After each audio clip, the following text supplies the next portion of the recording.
afternoon, and welcome to the Manhattan public hearing on the proposed fiscal year 2020 New York City water rate. My name is Michael Deloach, and I'll serve as the hearing officer for this afternoon's meeting. I'd like to take just a minute to give a brief overview of this afternoon's process. First, I'd like to thank the City of New York for hosting us today. Second, please note that we place certain documents into the official record maintained by the Water Board. The notice designating me as the hearing officer, a copy of the public notices listing this hearing, and an affidavit of publication of such notices, the draft of the proposed water and wastewater rate schedule, the public information booklet regarding water and wastewater rates, a copy which you can find up front, and all written statements submitted by you, the members of the public, to the Water Board. These items are marked Exhibit 1 through 5. In a moment, we will hear a presentation from New York City Department of Environmental Protection Commissioner Vincent Sapienza on the water rate proposal, and then we will open the meeting to hear from you, the members of the public. I'd like to acknowledge and introduce DEP staff, Vincent Mattarella, the Deputy Commissioner of Customer Service. Anybody else I should know? And other DEP staff on hand this afternoon to answer any specific questions you may have about your account. If you have not yet signed up to speak, please do so at the registration table in the back. Please know that you can also submit written testimony to the New York City Water Board up until the close of business on June 13th. These statements will be entered into the record, and copies will be distributed to the Water Board members for their review and consideration prior to their adoption of a rate schedule for fiscal year 2020. I'd like to introduce the individuals joining me here today. We have our Water Board Chair, Alfonso Carney. We have Water Board Member, Evelyn Fernandez-Ketchum. We have New York City Water Board Executive Director, Jung, New York City Water Board Treasurer, Omar Nazem, and New York Water Board Secretary, Al Rodriguez. Chairman Carney, would you like to say anything before we begin? Just a couple. Sure. First of all, thank you all for being here. Thanks to the staff. Thanks to all the guests who are here today. In particular, thank you to DEP Commissioner Vincent Sapienza, who is, as you just heard, going to do the presentation. Thank you. Thank you very much. This is the second of 2 hearings. The second of 5 hearings in the city. We're in the Bronx and here today, so we've got 3 here.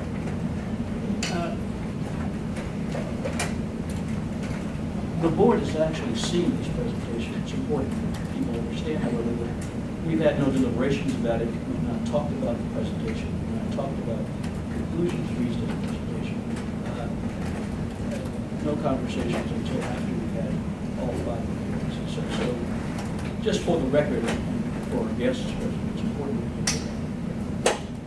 That said, we encourage your comments and your questions. Please don't hesitate to speak with us either during the presentation or after. Let us know what you do. And with that, Mr. Bishop.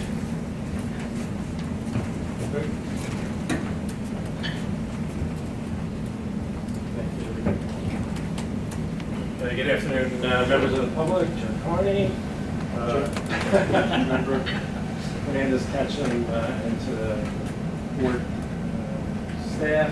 So I'm just going to quickly go through the rate proposal, just a little bit of background on some of the investments that DEP is making, and then I will turn it over at some point to Joe Murin, the Executive Director, to go through the financials. So just a little bit of background on DEP. We are essentially the water and sewer utility for the City of New York. We have a water supply system that delivers 1 billion gallons of water to everybody who lives and works in New York City, plus about 70 upstate municipalities who draw water from our aqueducts. That's a 2,000 square mile watershed. Once the water is used and enters the sewer system, it ends up at one of our 14 wastewater treatment plants to be treated. And there are other ancillary facilities that we also operate as part of that wastewater treatment system. The investments that New Yorkers have made over the last generation have certainly paid off, and we show this graphic at many public outreach events that we do. This is the fecal coliform levels in the the harbor back in 1985. Many waterways, particularly the Hudson River, Upper Bay, were essentially open sewers as there was wastewater being continuously discharged. Today it's much better, although obviously there are still some local waterways, Flushing Bay, Coney Island Creek, Newtown Creek, obviously we still have significant work. So our capital investment, the mayor recently announced the executive plan for the next 10 years, and for DEP that totals $20.1 billion in capital. This is just how the breakdown of the $20.1 billion goes. I'll start here for water supply upgrades. It's basically our upstate reservoirs, dams, aqueducts, $2.77 billion. BWTs are Bureau of Wastewater Treatment, so the treatment plants are about $5 billion to maintain them in a state of good repair. We want to replace aged water mains and upsize them where necessary. SEQ is Southeast Queens, so we've got about $1.5 billion to install storm sewers in Southeast Queens. It's a long underserved and neglected community. They've been seeing flooding for decades, and the mayor finally realized that we need to allocate money for that, and we did so. Sewers where we need to replace old sewers or upsize existing ones, we have $3 billion in the 10-year plan. And then finally, about a quarter of what we're spending is going to mandates, federal, state mandates for a variety of things, both on the water side and the wastewater side. Just some of the highlights of the new $20.1 billion plan. It represents an increase of $447 million over the prior plan from a couple of years ago. And just a couple of the highlights, $110 million for sewer and water main infrastructure work, an increase of $110 million. $59 million more to complete green infrastructure projects in Southeast Queens. So in addition to building out the storm sewer system, we want to do some quicker work by installing the green infrastructure like curbside rain yard. An additional $57 million for construction work in Long Island City as part of the rezoning, and this was even before there was the talk of Amazon. This was work that we needed to do. And then finally, another $52 million for Blue Belt projects, primarily in Staten Island, where that work has done a great job in reducing street flooding. So, since we are in Manhattan, doing the Manhattan hearing, we wanted to talk about just a couple of large infrastructure projects that are going on for Manhattan. So just first is the Catskill Aqueduct Repair and Rehabilitation Project. It's about $158 million worth of work. The aqueduct is more than a century old, and what we've been doing is 10-week shutdowns during the fall when water usage in the city is at its lowest. So we started in 2018 from the middle of October to the end of the year, and we're doing the same in 2019 and 2020. We have crews going in there 74 miles long doing inspections, repairs, and that work we want to have done sometime by the end of 2020, early 21, to set up the larger repair of the Delaware Aqueduct, where we're now building the bypass tunnel. So this will ensure the long-term reliability of those aqueducts and tunnels to deliver water into Manhattan. And then another project that we're doing is something called the Eastview Connection, where we're building a deep rock tunnel from the Catskill Reservoir to the Catskill Delaware UV facility. So about 8 years ago, we built a disinfection facility in Eastview that treats all of our water with UV light to inactivate any microbes that can be in there. And this new tunnel that we're building for $1.3 billion will provide redundancy and for the next several generations going forward. And that work is expected to be done in the late 2020s. I will now turn it over to Executive Director Jung to talk about the rate proposal. Thank you, Commissioner. Good afternoon, everyone. So the Department of Environmental Protection has proposed to the Water Board a rate increase of 2.31% for fiscal year 2020. That would be a typical customer monthly bill impact of $1.35 to $1.82. As the bar graph shows, this continues our moderate increases in rates that we've seen in the Blasio administration significant attribution for this moderation of the rates has been the mayor's commitment to return the rental payment, which has had a moderating impact on the rate increases. Typical customer monthly bill impact of this 2.31% increase will be at $7.35 to $1.82. What you would see on an average annual single-family charge, which is 70,000 gallons per year, would be going from $945.28 to $967.12. So an annual increase of $21.84. On the average annual multifamily meter charge, it would be going up $16.22. For the multifamily conservation program per residential unit, that would be going up by $23.76. And the minimum charge for minimum charge properties would see no change in their increase. On that note, we are continuing our focus on affordability. We will continue the homeowners assistance credit, $115.88 credit for low-income senior and disabled households. The multifamily assistance credit, $250 credit for affordable multifamily properties. The minimum charge fees, 0% increase to water rate charges for low usage properties, remaining at 49 cents per day for water. And the leak repair credit, continuing the program to issue partial credits for excess charges for leaks that are repaired. We continue to see where the New York City rates are consistently below other cities.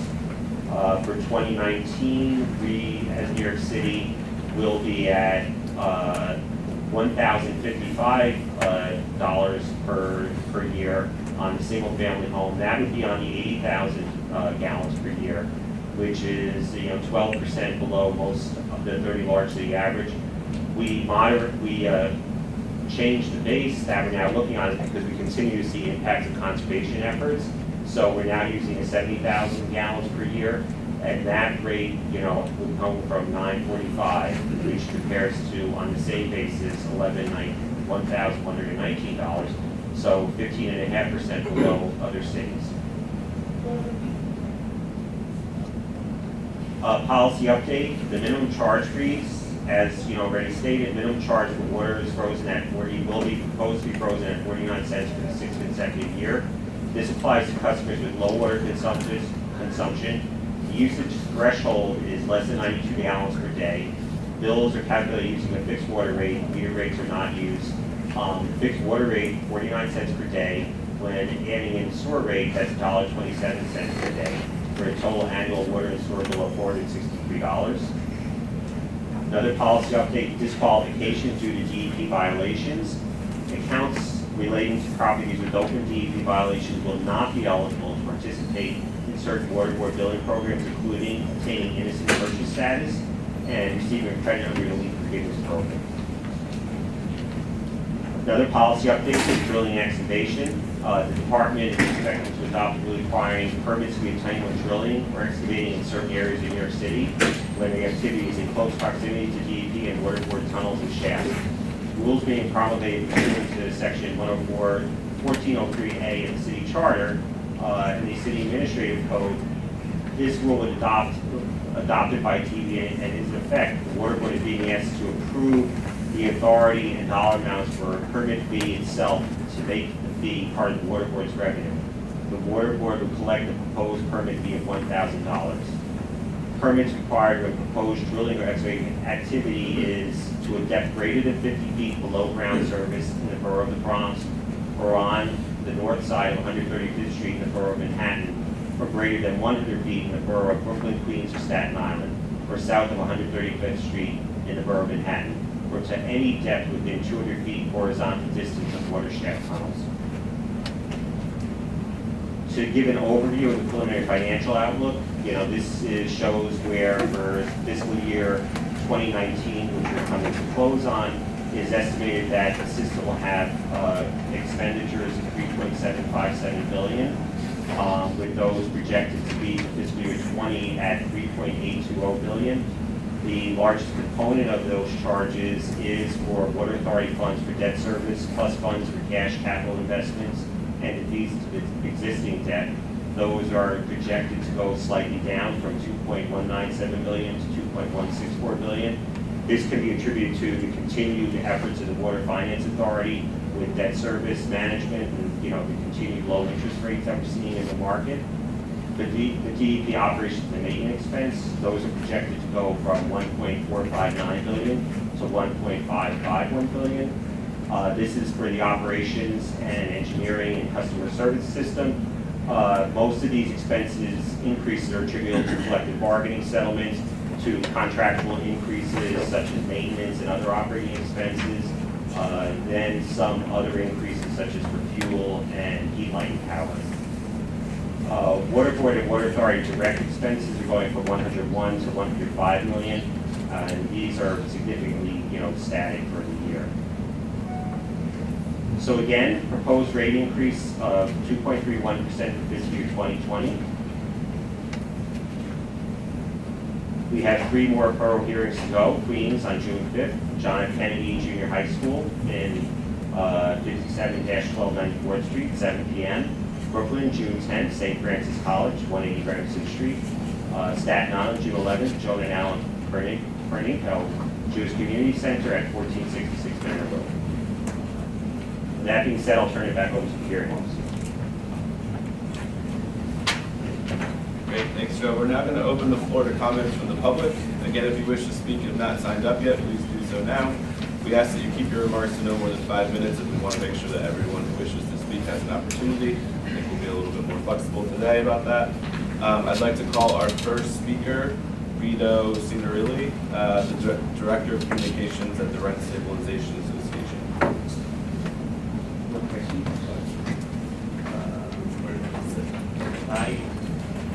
Just can I put up addresses? I can send right The mics can pick you up. Okay, great. I'll speak loud enough also. And if you would want to turn to face the camera, that's fine as well. You can speak to the audience or whichever you choose. Stand there, Yeah. face that way. There we go. Great. Okay, good afternoon, members of the New York City Water Board. On behalf of the 25,000 members of RSA who own and manage nearly 1 million affordable rental apartments in New York City, we thank you for this opportunity to speak.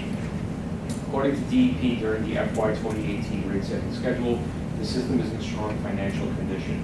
But at the time, nearly 1.1 billion in cash savings expected to come to the system in fiscal year 2021 as a result of the elimination of the rental payment.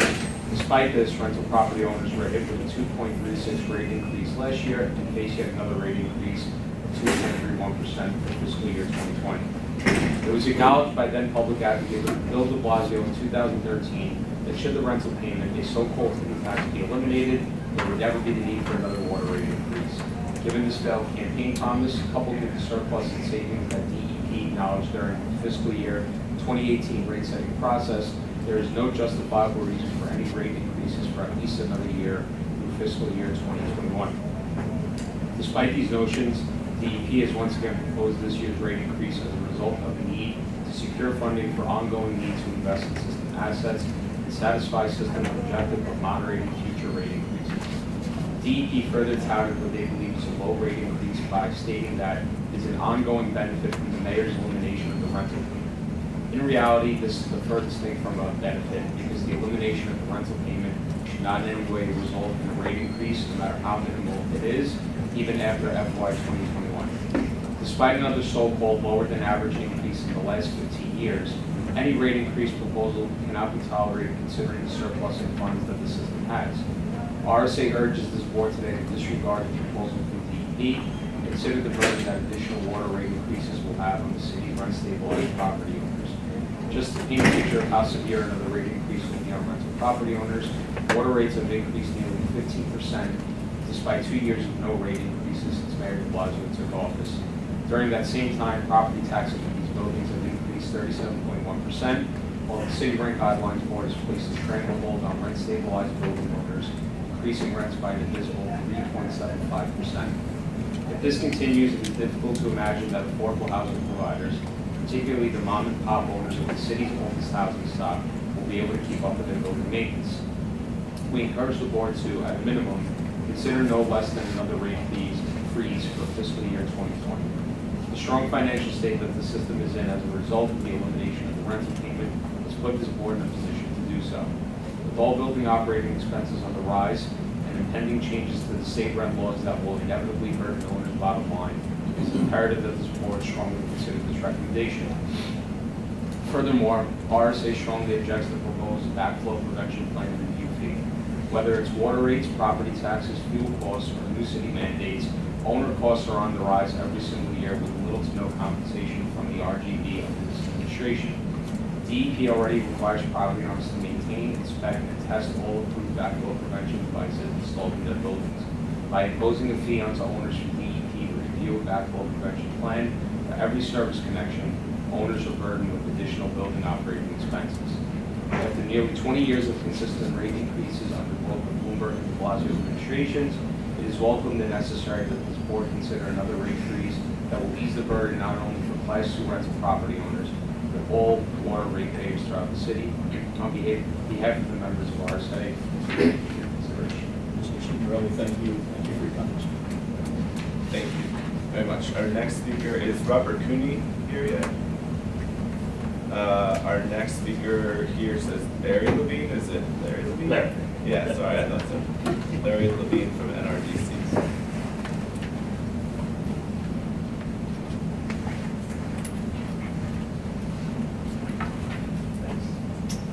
My name is Larry Levine. I'm a senior attorney with Natural Resources Defense Council, which is a national and international environmental advocacy organization. We're based here in New York City, and we have 15,000 members in New York. I'm here today to represent their interests and to support the proposed rate increase, as well as to recommend some additional steps that the board should take to ensure that DEP and the board have the ability to continue to raise revenues for investing in the system in an equitable way.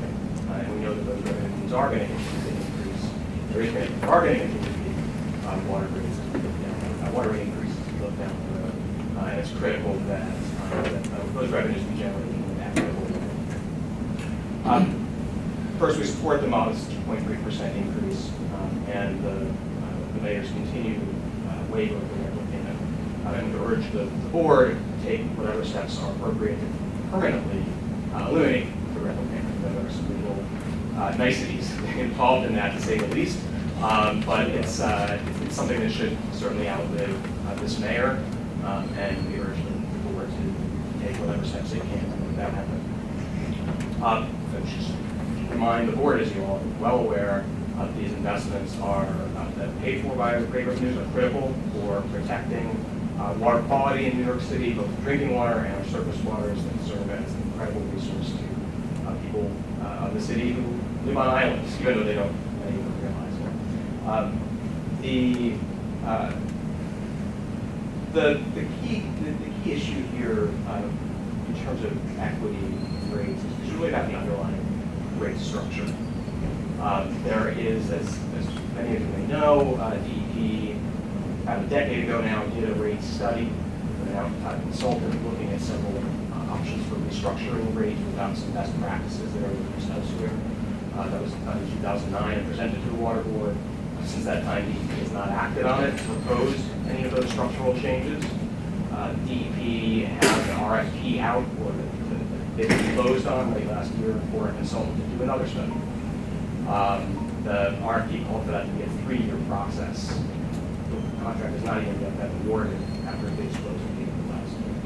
It's both a very extended process of awarding that contract, but also a 3-year study is far longer than is needed to do the analysis necessary to come up with a proposal and come back to this board with an actual proposal for reworking the water rate structure in several ways.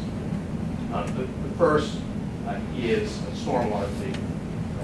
And no surprise, I think, to those who have been at these hearings in the past, it's a best practice by nearly 2,000 municipalities around the country. It's a more equitable way of paying costs of management into the combined sewer system, as well as a separate sewer system that DEP is responsible for. Right now, multifamily housing, the last speaker was speaking for multifamily housing landlords. There's an inequitable share, actually, for example, among others, an inequitable share of costs because they're charged for not only water use and wastewater use based on their water consumption, They're also charged for their contribution to the stormwater needs of the city based on their water consumption. They bear no relationship to each other. And they have buildings such as multifamily residential use a high amount of water because you've got a lot of people living stacked on top of each other, but have a relatively small physical footprint, which means relatively little runoff. So they're disproportionately paying into the system.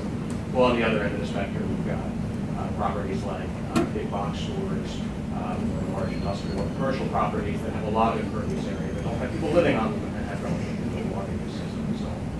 So there's a tremendous inequity here, and the ability to raise ever-growing amounts of revenue each year, continue to sustain doing that depends upon having a more equitable rate structure.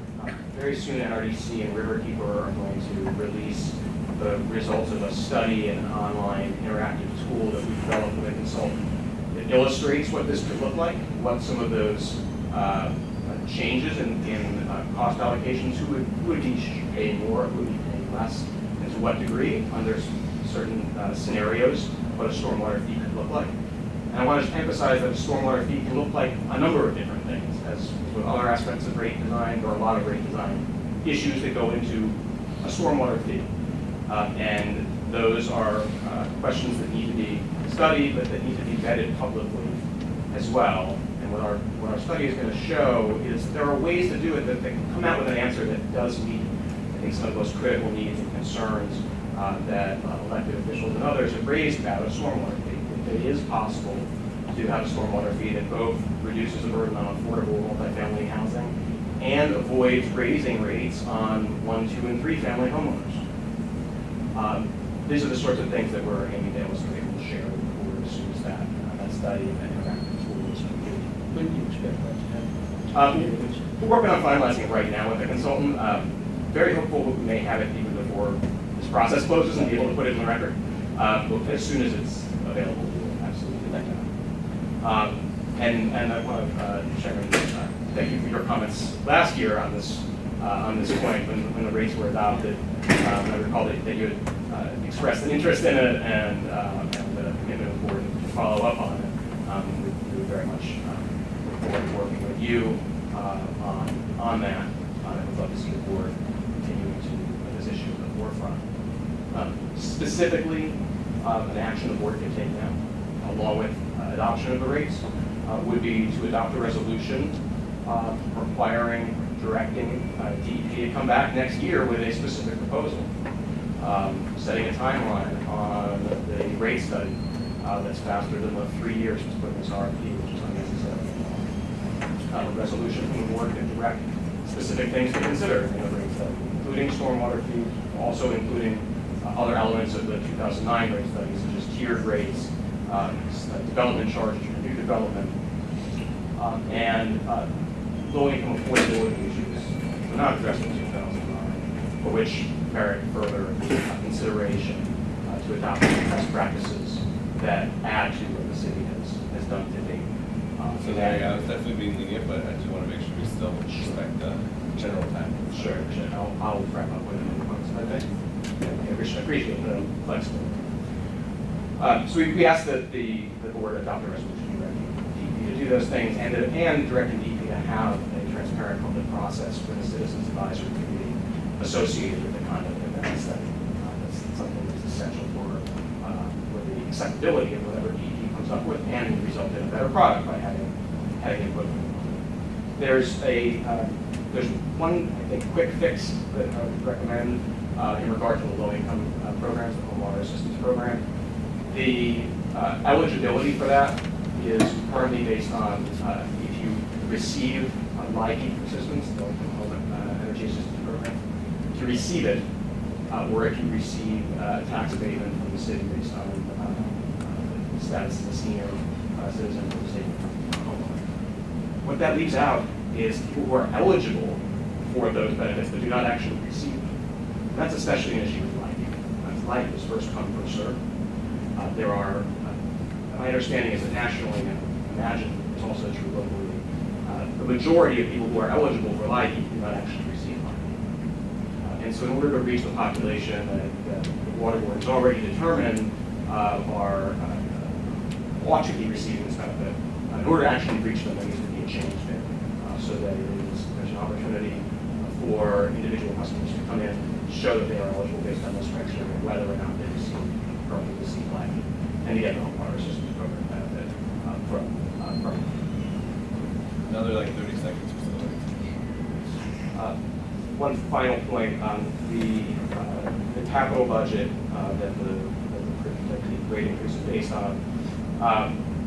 Looking and the FY20 water rate report projects out to 2029. I'm taking a look at the most recent bond statement from April, the most recent bond issue. There's also a forward-looking projection of the capital improvement plan. There's some additional detail. One thing I want to flag is through 2029, there's a sharp decrease in the tail end of those years. The peaks this year stays pretty high for a few years, and then starts to tail off. When you look at the line-by-line breakdown of what contributes to that, green infrastructure is significantly tailing off in the back end of that.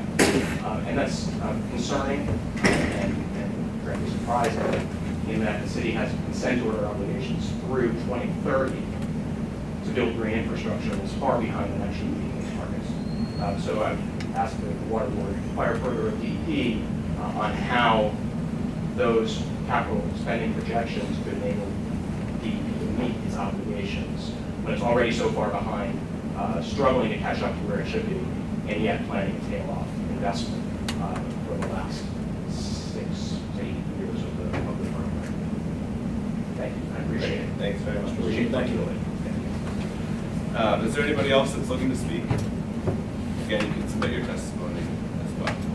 At this point in the meeting, I'd open it up for additional comments, which I just did. Before we conclude, I'd like to remind you that written comments can be submitted to the New York City Water Board by mail, 59-17 Junction Boulevard, 8th floor, Flushing, New York, 11373, or by email to nycwaterboard@dep.nyc.gov.